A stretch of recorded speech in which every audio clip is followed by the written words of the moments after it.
Good evening. I'd like to talk tonight about Billy Graham. One of the reasons that I chose Billy Graham for this is that I may be the only person in the class that has personally attended a Billy Graham crusade meeting. In August of 1964, I was stationed at Fort Knox in Kentucky, and I saw a poster that said, coming soon, one night, Billy Graham Crusade Revival in Louisville, Kentucky. So I went that Saturday night. There were 33,000 people in a space that was designed for about 20,000. The atmosphere was electric.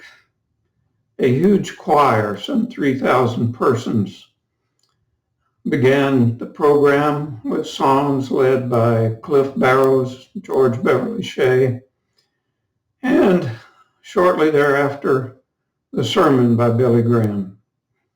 It was truly an experience that I will always remember.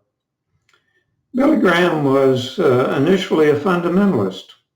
He attended the Florida Bible Institute, graduating in 1940, then went to Wheaton College, graduating in 1943, and started work as a staff member for Youth for Christ in 1945.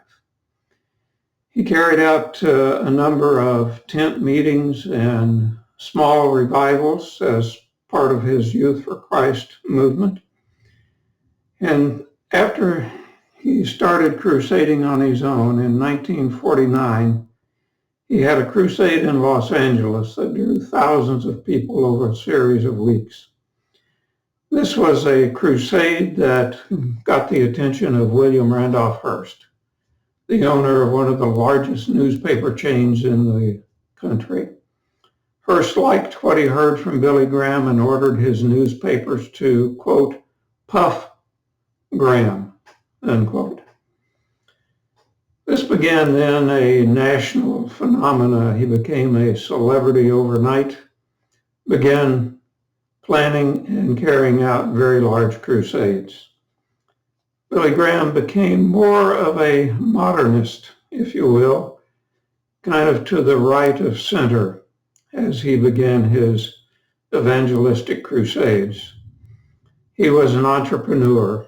His crusades were meticulously organized, planned. Every component of the service was scripted, carried out to an effective degree.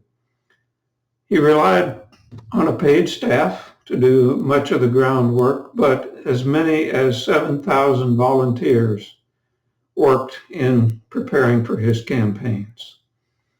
In 1957, he held a crusade in New York City that was to last 6 weeks, that stretched on in the neighborhood of 6 months. He spoke to 1.1 million people in Seoul, Korea, the largest audience ever for a speaker. He spoke to 225,000 people in Rio de Janeiro, the largest meeting ever in the Western Hemisphere.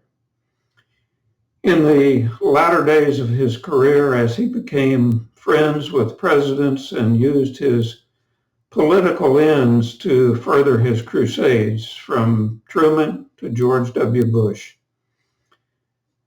he was certainly an evangelistic. His sermons were mesmerizing, and the results were striking.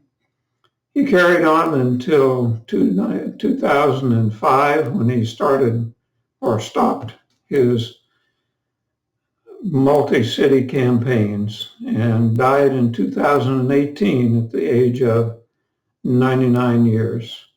Certainly one of the ministers that moved from fundamentalism to a more moderate position, who had a dramatic impact on religion and evangelism, revivalism in the United States.